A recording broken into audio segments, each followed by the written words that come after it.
حضرت غوث پاک جیلانی شیخ عبدالقادر رضی اللہ تعالیٰ غوث اعظم درمیان اولیاء چو محمد درمیان انبیاء. غوث اعظم کا ولیوں میں وہی مقام ہے جو نبیوں میں رسول کریم کا مقام ہے. حضرت غوث پاک رضی اللہ تعالیٰ عنہ کو اللہ نے بڑے اعزازات سے نوازا. ایک اعزاز اللہ نے یہ دیا کہ ماں کی طرف سے حسینی ہے، باپ کی طرف سے حسنی سید. نانا بھی اللہ کے ولی، دادا بھی اللہ کے ولی، پھپھی بھی اللہ کی بہت بڑی ولی ہے، بہت بڑی ولی. والد گرامی، آپ نے وہ سیب والا واقعہ تو بڑا ہی سنا ہوا ہے، اس طرف تو میں نہیں جاتا. ماں بھی اللہ کی بہت بڑی ولی ہے. یہ اللہ نا اسباب بناتا ہے، خود ماحول بناتا ہے. آپ کے جو والد گرامی تھے ان کا نام تھا ابو صالح سید موسیٰ جنگی دوست رحمت اللہ علیہ. بادشاہ کے کچھ سپاہی تھے جو مٹکے اٹھا کے جا رہے تھے، اور مٹکے تھے شراب کے بھرے ہوئے، مٹکے اٹھا کے جا رہے تھے. حضرت سید محمد موسیٰ جنگی دوست رحمت اللہ علیہ بھی قریب سے گزرے. یہ کیا ہے بھائی؟ بدبو سے سمجھ تو گئے. تصدیق کے لیے پوچھا کیا ہے؟ انہوں نے کہا جناب یہ بادشاہ کا سامان لے کے جا رہے ہیں. آپ تو جھنڈے والی گاڑی کو ویسے نہیں نہ پوچھ سکتے، سوال ہی نہیں پیدا ہوتا. آپ چونکہ جمہوری لوگ ہیں، آپ نے تو بس دفتر بنانا ہے. جب الیکشن ہوگا نا اپنے دروازے کے سامنے سارے محلے سے لڑائی لینی ہے کہ ووٹ میرے آکے دیں. پھر ٹھیک 1.5 مہینے کے بعد سجدہ صاف بھی کر جاتے ہیں، بندہ غلط سی میں نے پتہ ہی نہیں لگا. تو یہ پہلے سوچنا تھا تھوڑا سا. صحیح بلا وجہ الیکشن تو روز کبھی کبھی آئے گا، تو ہم نے ایک جگہ تو روز رہنا، ایک دوسروں سے جھگڑے کرنا اور معاذ اللہ تعالیٰ غیبتیں کرنا، عزتیں اچھالنا، یہ مسلمان کا شیوا نہیں ہے. حضرت غوث پاک کے والد نے پوچھا کیا لے کے جا رہے؟ بادشاہ کا سامان ہے جی. ہاتھ میں ڈنڈا تھا، 3 مٹکے تھے شراب کے بھرے ہوئے. زور سے ایک ایک ڈنڈا مٹکوں پہ مارا تو مٹکے ان کے سروں پہ ٹوٹ گئے.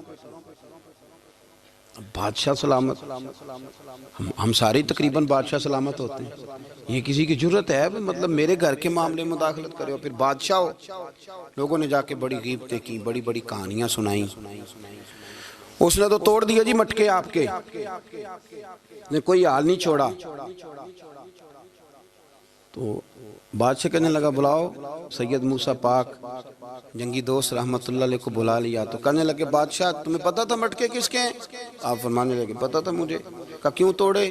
فرمایا اس لیے توڑے کہ مجھے تیرے اوپر رحم آ گیا تھا، تو اگر شراب پیے گا تو دوزخ میں جلے گا. مجھے رحم آیا تھا، میں نے توڑ ڈالے. تو کہنے لگا آپ کون ہیں؟ تو آپ فرمانے لگے میں محتسب ہوں، میری حساب کتاب لینے کی ڈیوٹی ہے. محتسب ہوں، غلط آدمی کا حساب کروں گا. تو بادشاہ کہنے لگا کس نے ڈیوٹی لگائی آپ کی؟ فرمانے لگے میری ڈیوٹی میرے رب کریم نے لگائی ہے، میری ڈیوٹی اللہ نے لگائی. تأمرون بالمعروف وتنہون عن المنکر، مسلمان کے ذمے ہے اچھائی کا حکم دے گا، برائی سے روکے. یہ ذمہ داری ہے میری، اللہ نے ڈیوٹی لگائی ہے. بادشاہ پہ اتنا روب طاری ہوا کہ کہنے لگا حضور آپ کی بڑی مہربانی، آپ نے یہ کام کیا. کہنے لگا جناب اگر آپ اجازت دیں تو میں بھی آپ کو محتسب نہ بنا دوں، آپ میرے وزیر بن جائیں، کوئی بندہ اس طرح کا کام کرے تو اسے روکیں. تو آپ فرمانے لگے نہیں، تو اپنی نوکری سنبھال کے رکھ، جسے اللہ ڈیوٹی پہ لگائے اسے پھر بندوں کی ڈیوٹیاں نہیں کرنی چاہیے. یہ اعزاز اللہ نے انہیں دیا، یہ شان رب کریم نے عطا فرمائی. ان کے صاحبزادے تھے حضرت غوث پاک جیلانی رضی اللہ تعالی عنہ. اللہ تعالیٰ نے جب کسی شخص سے کام لینا ہوتا ہے تو اللہ اس کے لیے اسباب بھی خود ہی پیدا کر دیتا ہے. علامہ اقبال اپنے استاد کی بڑی قدر کرتے تھے، شمس العلماء کی. تو ایک دن حضرت شمس العلماء سے کہنے لگے استاد جی آپ کی مہربانی سے پڑھ گیا ہوں. تو فرمانے لگے پتر تیری کلاس میں تو 250 لڑکا تھا، میری مہربانی تو سب پہ تھی، پر سارے تو اقبال نہیں نہ بنے. فرمانے لگے تیرے اندر بھی کوئی خوبی تھی، اس کی وجہ سے اللہ نے تجھے یہ اعزاز، کوئی تھی کوئی چیز تیرے اندر بھی.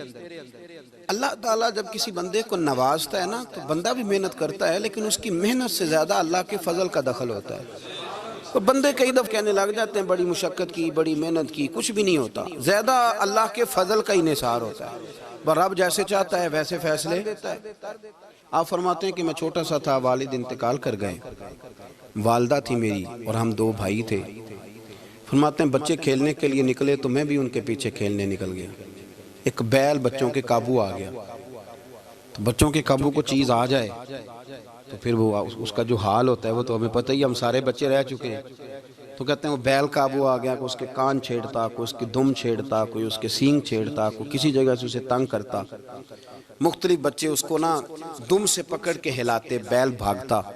حضور غوث پاک فرماتے میں بھی آگے بڑھا، اور میں نے جب اس کی دم پکڑ کے ہلائی تو بیل نے میری طرف منہ کیا اور کہنے لگا عبد القادر تو نہ ایسے کر، بول کے کہنے لگا تو نہ ایسے کر، تجھے رب نے ان کاموں کے لیے پیدا نہیں فرمایا۔ آپ فرماتے مجھے اتنا خوف طاری ہوا، بیل کو بولتے دیکھا تھا پہلی دفعہ، بیل کو۔ اب میرے سنی کو بھی دلیلوں کی ضرورت ہوتی ہے نا، دلیل نہ دیں، کسی بزرگ کی بات سنائیں تو سنی بھی تھوڑا تھوڑا دائیں بائیں دیکھتا ہے۔ یہ شور ایسا ہوا ہے نا، پراپوگنڈا ایسا ہے۔ میں حدیث پاک سنا دیتا ہوں۔ رسول کریم صلی اللہ تعالیٰ علیہ وآلہ وسلم فرماتے ہیں ایک شخص نے بیل پہ سواری کر لی تھی۔ بیل سواری کے لیے نہیں پیدا کیا گیا، سواری کے لیے اونٹ ہیں، خچر ہیں، گھوڑے ہیں، گدھے ہیں، بیل کھیتی باڑی کے لیے۔ اس شخص نے جب بیل پہ سواری کی تو بیل پیچھے مڑ کے دیکھنے لگا اور کہنے لگا یار تو بڑا بیوقوف ہے، بول کے کہنے لگا مجھے اللہ نے سواری کے لیے نہیں پیدا کیا، میرے سے وہ کام لے جس لیے میں پیدا کیا گیا ہوں۔ تو بندہ ڈر گیا، کہنے لگا بڑی حیرانگی والی بات نہیں کہ بیل بولتا ہے، تو بیل پھر بول پڑا۔ کہنے لگا اس سے بھی زیادہ حیرانگی والی بات ہے۔ اس نے کہا وہ کیا؟ کہنے لگے مدینے میں نبی پاک آ گئے ہیں اور تو نے ابھی تک کلمہ ہی نہیں پڑھا، یہ اس سے بھی زیادہ حیرانگی والی بات ہے۔ جامع المعجزات میں حدیث موجود ہے، حضور آ گئے اور تو نے کلمہ ہی نہیں پڑھا۔ وہ شخص کہتا ہے میں سر پٹ دورا، جب آ کے سامنے کھڑا ہوا تو حضور مسکرائے، فرمایا آجا پڑھ لے کلمہ، مجھے پتا ہے تجھے کس نے بھیجا ہے۔ اللہ والوں کی باتیں مان لیا کریں، میں بڑی ذمہ داری سے کہتا ہوں رب کریم کے کوئی بندوں کی بات کتاب و سنت کے خلاف نہیں ہوتی، وہی تو کتاب و سنت آگے پہنچانے والے ہوتے۔ تو حضور غوث پاک فرماتے ہیں میں وہ ڈر کے گھر آیا، جب گھر پہنچا تو میرے کانوں میں آواز آ رہی تھی لبیک اللہم لبیک لبیک لا شریک لک لبیک۔ فرماتے میں چھت پہ چڑھا اور میں نے جیلان میں اپنی چھت پہ کھڑے ہو کے دیکھا تو حج کے دن تھے، میری سیدھی نظر میدان عرفات پہ گئی، لوگ میدان عرفات میں بیٹھ کے لبیک لبیک پڑھ رہے تھے۔ پہلے میں وہاں سے ڈر کے آیا، پھر چھت سے ڈر کے نیچے اترا، ماں کو ساری بات بتائی تو کہتی میری ماں کہنے لگی بیٹے جب تو پیدا ہونے والا تھا تو مجھے بڑی بشارتیں ملتی۔ فرماتے ہیں ماں نے نا کھولا بکسا صندوق تو 80 دینار نکالے، فرمایا پتر تم 2 بھائی ہو اور تمہارا باپ کل جاگیر 80 دینار چھوڑ گیا، 80 40 تمہارے 40 تمہارے بھائی کے۔ فرمایا بیٹا ایک بات کا خیال رکھنا، میں اور تمہارا باپ کوئی نہیں، بھائی چھوٹا ہے، میں پیچھے نہیں آ سکتا، یہ 40 دینار لے جا اور جا بغداد چلا جا کے تعلیم حاصل کر، بیٹے میں پہنچ نہیں سکتی، خیال رکھنا۔ غوث پاک فرماتے ہیں 12 سال میں نے تعلیم حاصل کی یارو، میں نے پتے بھی کھائے، اور خود آپ کا فرمان موجود ہے، فرماتے ہیں ایسی سختیاں بھی دیکھیں، ایسی سختیاں بھی دیکھیں کہ پتھروں اور پہاڑوں پہ گزرتی تو شاید پگھل جاتے، لیکن میں نے اپنے نبی کا دین پڑھا۔ اب تو پیر کے گھر میں جو پیدا ہوتا ہے وہ علم لدنی والا ہوتا ہے، کہتے ہیں صاحب دا پتر ہے، او خدا کے بندے صبر کر۔ اگر غوث پاک حسنی حسینی سید ہو کے باقاعدہ پھٹی پہ بیٹھ کے پڑھتے ہیں، تو کس پیر کا مرید ہو گیا جسے علم ہی کوئی نہیں، جو جاہل آدمی ہے؟ یہ ضروری ہے، علوم دینیاں ضروری ہیں، اس کے بغیر کام نہیں چلتا۔ اور غوث پاک رضی اللہ تعالیٰ عنہ کی آپ پوری زندگی پڑھ کے دیکھ لیں، غوث پاک تمام اولیاء کے امام ہیں، ساری زندگی۔ غوث اعظم سے کسی نے پوچھا آپ نے سب سے زیادہ دین کا کام کس طرح کیا، تو فرماتے ہیں تقریر کے ذریعے۔ اب تقریر کرنے والا مولوی ہوتا ہے اور تویز دینے والا، سبحان اللہ۔ غوث پاک رضی اللہ تعالیٰ عنہ فرماتے ہیں میں نے دین کا سارا کام کس ذریعے سے کیا ہے، ہفتے میں 3 جلسے کرتے تھے اور 70 ہزار کا مجمع ہوتا تھا، اور بغیر لاؤڈ سپیکر کے تقریریں ہوتی تھیں، اور فرماتے ہیں جیسی سمجھ پہلے بندے کو آتی تھی ویسی آخری والے کو آتی تھی۔ لوگوں نے کہا حضور یہ کرم کیسے ہوا؟ فرمانے لگے میں نے جب تعلیم حاصل کر لی تو بولنا آتا ہی نہیں تھا، تو میں بڑا پریشان، ایک دن سو گیا تو خواب میں رسول کریم کا دیدار نصیب ہوا۔ نے فرمایا تو واز کیا کر، تیرے واز سے لوگوں کو فائدہ ہوگا۔ یا رسول اللہ میں اجمی بندہ ہوں، لوگوں کے سامنے کیسے بات کروں گا؟ تو حضور نے فرمایا منہ کھولنا ذرا۔ کہتے میں نے منہ کھولا تو محبوب نے 7 دفعہ لعاب دہن ڈالا میرے منہ میں۔ آپ فرماتے ہیں پھر بولتا میں تھا، اثر کوئی اور پیدا کر دیتا۔ حضور غوث پاک رضی اللہ تعالیٰ عنہ نے 40 سال دین کا کام کیا۔ صبح کے وقت فقہ کا درس دیتے تھے فجر کے بعد، کچھ دیر کا ناشتہ کرتے سو جاتے، پھر آ کے مدرسے میں پڑھاتے باقاعدہ بچوں کو۔ غوث پاک رضی اللہ تعالیٰ عنہ کی سیرت پر آپ ساری کتابیں پڑھ لیں، ساری کتابیں لو، میں نے بھی بڑا ہی دعویٰ کر دیا، یعنی ساری کتابیں جتنی اب تک چھپی ہوئی ہیں ساری پڑھ لو، کہیں نہیں ملے گا کہ ہم غوث پاک کے آستانے پہ گئے۔ غوث پاک کسی بندے نے یہ نہیں کہا ہم غوث پاک کے آستانے پہ گئے، غوث پاک کے دربار پہ گئے، سب نے یہی لکھا ہے کہ ہم حضور غوث پاک کے مدرسے میں گئے۔ ہمارے نا مدرسوں میں سبق تقسیم ہوتے ہیں، سال جب شروع ہوتا ہے نا تو سبق تقسیم ہوتے ہیں، ہمارے مدرسے میں بھی تقسیم کرتے ہیں ہمارے مولانا۔ آپ حدیث پاک پڑھائیں گے، فلانا استاد منطق پڑھائے گا، فلانا فلسفہ پڑھائے گا، فلانا یہ سبق تقسیم ہوتا ہے، فلانا قرآن، فلانا حدیث، فلاں فقہ۔ تو غوث اعظم کے مدرسے کے جو ناظم تعلیمات تھے وہ کہنے لگے حضور سبق بانٹنا ہے تو آپ کو کون کون سے سبق دے دیں، کون کون سا پیریڈ پڑھائیں گے؟ تو آپ فرمانے لگے نہیں پیریڈ رہنے دو۔ حضور پھر فرمایا اس طرح کرو، لائق لائق بچے تم رکھ لو اور نالائق سارے مجھے دے دو، میں جانوں اور نالائق جانے، نالائق سارے میرے۔ غوث پاک رضی اللہ تعالیٰ نالائق سارے رکھ لیے، کند ذہن، اور حضور غوث پاک ان کو اسباق پڑھایا کرتے، ان پر محنت کرتے۔ فجر کے بعد فقہ کا درس، 10 بجے مدرسے کی کلاس، زور کے بعد حدیث پاک کا درس، مغرب کے بعد تفسیر بیان کرتے۔ بانج علموں جو کرے فقیری وہ کافر مرے دیوانہ، اور عشاء کی نماز کے بعد ہفتے میں 3 جلسوں سے خطاب، اور یہ سارے کام کر کے نا تو پھر بھی غوث اعظم جب دنیا چلی جاتی تو وضو کر کے مصلی پہ بیٹھ جاتے، اور 40 سال بیت گئے، ساری رات اللہ کی بارگاہ میں عبادت کرتے، 40 سال۔ حضور غوث پاک کو اللہ نے بڑا اعزاز دیا، کتابیں لکھی، ڈیوٹی کی، محنت کی، کوشش کی پوری دنیا میں۔ میں پہلے بھی بتا چکا ہوں، پھر بتاتا ہوں، یہ جو صلاح الدین ایوبی کا بہت نام لیتے ہیں نا، بہت بڑے مجاہد تھے۔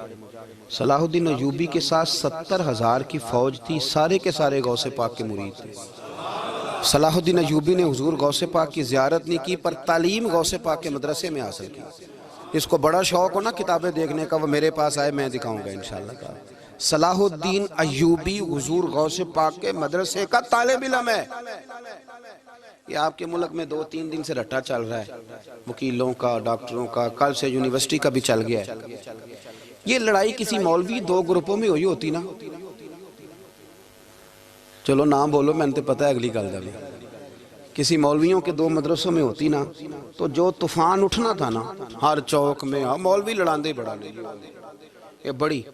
میں نے دعوت دی تھی پرسوں، میں نے کہا جب وکیل مکمل تعلیم کر لینا اسے 2 سال مدرسے میں لاؤ، ہم اسے سکھائیں گے اٹھنا کیسے ہے، بیٹھنا کیسے ہے، ان کو لاؤ۔ اس لیے کہ ہم اپنی بات نہیں بتائیں گے، ہم بتائیں گے محمد عربی کی باتیں صلی اللہ علیہ۔ مہربانی کرو، مجھے کوئی شکوہ نہیں ان سے، کوئی کسی قسم کا نہیں، اس لیے کہ ہمارے ملک میں نا احتجاج کا کلچر پرموٹ کیا گیا ہے، ہم نے یہ ماحول بنا کے دیا ہے سڑک بلاک کرنے کا۔ یہ ہمارے قریب ایک گاؤں ہے تو روز ڈکیتیاں ہوتی تھی، بچہ بھی قتل، پولیس والے سنتے ہی نہیں تھے، ان بیچاروں نے روڈ بلاک کیا تو سب صحیح ہو گیا، اسی وقت سارا کچھ ہو گیا، اب پہرے داری بھی لگتی ہے، اب جناب چوکیاں بھی قائم ہو گئی، سب کچھ ہو رہا ہے۔ مزاج بنا دیا ہم نے، یہ عدم برداشت ہے، یہ کلچر خطرناک ہے، یہ کلچر تباہ کرے۔ وکیل کوئی غیر نہیں، ہمارے اپنے بھائی ہیں، کون ہیں وہ؟ ڈاکٹر کون ہے؟ ہمارے اپنے۔ یہ جو بچے یونیورسٹی میں لڑے کون ہیں؟ ہمارے اپنے۔ ہم ان کو کاٹ کے نہیں پھینک سکتے، یہ کوئی دوسرے لوگ نہیں، سب کو ضرورت ہے ایک دوسرے کی، لیکن خدا را مہربانی کرو، معاشرے میں برداشت کا کلچر پیدا کرو، سکون کا کلچر پیدا کرو، سہنا سیکھو۔ سنو ایک بات کرتا ہوں، اللہ کرے کہ میں سمجھا سکوں، سارے فیصلے خود نہ کرو۔ اگر تمہیں نظر آئے نا کہ آپ کے ساتھ کہیں ناانصافی بھی ہو رہی ہے تو ساری عدالتیں دنیا میں نہیں لگنی، ایک قیامت میں بھی لگنی ہے۔ ہاں امام حسن کو زہر دے دیا گیا تو امام حسین کہنے لگے بھائی بتاؤ کس نے دیا ہے؟ فرمایا حسین اگر وہی وہ نہیں جس پر مجھے شک ہے تو میں کسی آدمی کا بلا وجہ تمہیں نام کیوں بتا دوں؟ کہا پھر بھائی آپ اشارہ تو نہیں بتا دیں؟ تو فرمایا حسین اگر وہی ہے نا جس پر مجھے شک ہے تو پھر بھی میں نے فیصلہ اپنے رب پہ چھوڑ دیا۔ فرمایا میرے رب سے زیادہ بہتر فیصلے کرنے والا کوئی موجود کچھ فیصلے اللہ پہ چھوڑ دیں. آپ یقین کریں آپ کو بڑا ہی مزہ آئے گا, آپ کو سکون آئے گا زندگی میں. کچھ فیصلے اللہ پہ چھوڑو, برداشت کا کلچر پرموٹ کریں اس وطن کے اندر. یہ بڑا پیارا ملک ہے, اس میں برداشت کا کلچر پیدا کریں. وکیل کو ہر وقت ڈاکٹر کی ضرورت ہے, ڈاکٹر کو ہر وقت وکیل کی ضرورت ہے. ہم ایک دوسرے کے بغیر دیکھیں نا, میں نے آئین بھی رکھا ہوا ہے پاکستان کا, لیکن اس کے باوجود کوئی مسئلہ بن جائے تو میں کسی وکیل صاحب کو فون کرتا ہوں. میرے دوست ہیں, میں پوچھتا ہوں کہ یار یہ مسئلہ ہے, اس کا کیا حل ہے. ہم مل کے رہتے ہیں معاشرے میں. برداشت کے کلچر کو پرموٹ کریں, پیار کریں, محبت بانٹیں. یہ وطن ہے, اس کو مل کے سنواریں گے تو انشاءاللہ تعالیٰ یہ رسول اللہ کے دین کا قلعہ بنے گا بڑا مضبوط. اس سے پیار کریں. مثبت غلط بات ہے تو اس کو آپ سمجھائیں, اس پر تبلیغ کریں, لیکن یہ نہ کریں کہ آپ عدم برداشت کا ماحول پیدا کریں. حضور غوث پاک رضی اللہ تعالیٰ عنہ دین کا کام. ایک بات, اللہ والوں کے پاس لوگ دعاؤں کے لیے جاتے ہیں. کیوں جاتے ہیں؟ سنو, میرے ساتھ ایک شخص رہتا ہے, صبح سے شام تک میری ڈیوٹی کرتا ہے, نوکری کرتا ہے, خدمت کرتا ہے, گاڑی چلاتا ہے, یہ کرتا ہے, وہ کرتا ہے. ایک صاحب ہیں جو 3 سال کے بعد ملتے ہیں.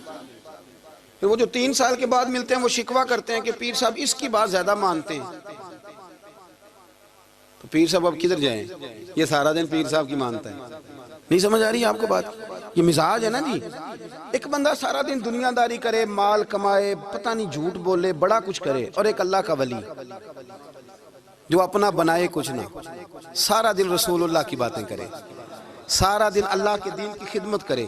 اور بھائی وہ جب ہاتھ اٹھاتا ہے نا تو پھر اللہ اس کی بات کو قبول کرتا ہے. کچھ میرے خاص ہیں, کچھ تیرے خاص ہیں, تو کچھ رب کے بھی خاص ہیں. اور اس پر بھی میں پہلے آیت پڑھ لوں گا تاکہ دلیل مضبوط ہو جائے. اللہ فرماتے ہیں واللہ یختص برحمتہ من یشاء. فرمایا میں نے کچھ بندوں کو اپنی رحمت سے اپنا خاص بنا لیا. کچھ بندے اللہ کے بس اللہ کی بارگاہ میں وہ دعائیں کرتے ہیں تو اللہ قبول فرما لیتا ہے. پتر اللہ ہی دیتا ہے, لیکن اللہ کا ولی دعا تو کر سکتا ہے نا. اللہ کا ولی, میری بات کی سمجھ آ رہی ہے؟ بیٹا کون دیتا ہے؟ اللہ. حضرت محدث اعظم رحمۃ اللہ علیہ کے پاس ایک شخص نے آ کے کہا جی ولی اللہ بیٹا دے سکتا ہے؟ آپ فرمانے لگے ولی اللہ اللہ سے ملا سکتا ہے؟ جی وہ تو ہے ہی ولی اللہ, تو اس نے ملا دینا ہے. تو فرمایا جو اللہ سے ملا دے بیٹا تو چھوٹی سی بات ہے. تو دیکھ نہ کہ جو اللہ تک تجھے لے گیا تو پھر پتر پیچھے رہ گیا. لیکن بیٹا دیتا کون ہے؟ بول کے بتائیں, بول کے. اللہ دیتا ہے. دعا کون کرتا ہے؟ اللہ کا ولی دعا کر دیتا ہے. بی بی آ گئی روتی ہوئی غوث پاک کے پاس, کہنے لگی 6 بیٹیاں ہیں. خامد اور سسر کہتے ہیں کہ 7ویں بھی بیٹی ہوئی تو طلاق دے دیں گے.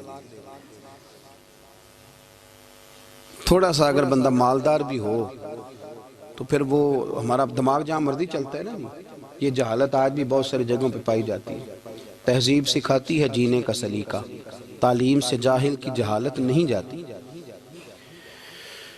تو رو پڑی. حضور غوث پاک رضی اللہ تعالیٰ عنہ نے بلایا اس کے شوہر کو بھی اور سسر کو بھی. فرمایا یہ دیکھ, یہ تو اللہ کے کام ہے, جس کو چاہے بیٹیاں دے, جس کو چاہے بیٹے دے. تو جو نہیں مانتے پھر غوث پاک کی بھی نہیں مانتے.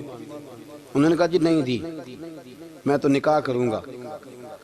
چلے گئے تو غوث پاک کی بارگاہ میں وہ بیٹی اور اس کا باپ اور اس کی ماں پھر آئے, کہنے لگے حضور مہربانی فرمائیں. پھر اللہ کے ولیوں کے پاس ایک قوت ہوتی ہے جس کا نام مصلی ہے. مصلی بہت بڑی طاقت, بہت بڑی. حضور نے فرمایا دعا صلاح المومن, فرمایا دعا مومن کا ہتھیار ہے. یہ مومن جب ہاتھ اٹھاتا ہے تو پھر عرش کا مالک دروازے کھول دیتا ہے کرم کے. حضور غوث پاک نے مصلی بچھا لیا اور رو پڑے, کہنے لگے مالک کریم اس بی بی کے دل میں کس نے بات ڈالی تھی کہ عبد القادر کے دروازے پہ جا. دیکھیں منانے کا انداز, منانا آتا ہے نا. اللہ کس نے اس کے دل میں بات ڈالی کہ عبد القادر کے دروازے جا, کس نے ڈالی؟ اور مالک اگر تو نہیں ڈالی تھی تو کیا تو اب اپنے عبد القادر کو رسوا کرے گا؟ اگر تو نہیں بھیجا ہے کہ ادھر جا تو اب تو رسوا کرے گا؟ حضور غوث پاک رضی اللہ تعالیٰ عنہ دعا مانگ کے چہرے پہ ہاتھ پھیرے, بچی کے سر پہ ہاتھ رکھا, فرمانے لگے پتر جا, مجھے امید ہے اللہ نے 6 بیٹیاں دی ہیں تو 7 بیٹے بھی عطا فرمائے گا. تو بی بی کہتی ہے پھر رب نے فضل فرمایا اور 7 ہی بیٹے عطا فرمائے. پھر 7 ہی بیٹے رب کریم نے دیے. تو جو اللہ کی مان تھا پھر اللہ بھی اس کی. تو اس میں اختلاف کی کیا بات ہے؟ یہ سادی سی بات ہے. ایک بغداد کا سوداگر تھا, بڑا مالدار تھا۔ ایک دن اس نے بغداد کے سارے علماء اور مشائخ کی دعوت پکائی تو غوث پاک کے پاس بھی آیا، کہنے لگا حضور شام کا کھانا ہے۔ آپ نے اس کا چہرہ دیکھا تو وہ رو پڑا، کہنے لگا بغداد کے پیر انکار نہ کرنا۔ آپ نے فرمایا تو جا میں آؤں گا۔ شاگرد مرید کہنے لگے حضرت جی آپ بڑی مشغولیت تھی شام کو، فرمایا اتنا بڑا آدمی جب رو پڑتا ہے تو لگتا ہے بڑا مجبور ہے، چلیں گے۔ شام کو جب اس کے دروازے پہ گئے تو کھانا بھی اس نے چنا تو ساتھ اس نے ایک ٹوکرا ایک صندوق بھی لا کے رکھا، اوپر سے خالی۔ جب غوث پاک نے اٹھ کے دیکھا تو اندر اس سوداگر کا بیٹا، اس تاجر کا بیٹا، دونوں ٹانگوں سے معذور، دونوں ہاتھوں سے معذور، ایک ہی بیٹا اپاہج ہے۔ وہ تاجر رو پڑا، کہنے لگا حضور بڑی دنیا جانتی ہے، بڑا مال ہے، اور جب تنہا بیٹھتا ہوں تو کھول کے روتا ہوں۔ وہ بے نیاز ہے نا، ساری زندگی کے بعد ایک بیٹا دیا تو وہ بھی اپاہج ہے۔ حضور بال سفید ہو گئے، لوگوں کی اولاد بڑھاپے کا سہارا بنتی ہے، میں بوڑھے وقت میں اس کو اٹھا کے پیشاب پخانے کے لیے لے کے جاتا ہوں۔ بغداد کے عبدالقادر سنا ہے جب تو دعا مانگتا ہے تو رب قبول فرما لیتا ہے، تو مہربانی فرما اگر میرا پتر ٹھیک ہو جائے، میرا زور کوئی نہیں مالک، بے نیاز ہی بڑا ہے، اگر مہربانی ہو جائے۔ تو غوث پاک نے پھر مصلی بچھایا، مصلی بچھا کے کہنے لگے مالک تو اپنے بندوں کے دل میری طرف کیوں موڑتا ہے، اور اگر موڑتا ہے تو پھر رحمت کی نظر فرما، بندہ نوازی فرما۔ ایک باپ اتنے رو رو کے آنسو بہا رہا ہے تو کرم نوازی فرما۔ حضور غوث پاک نے ابھی چہرے پر ہاتھ نہیں پھیرے کہ بچہ اللہ اکبر کہتا ہوا صندوق سے باہر نکل آیا۔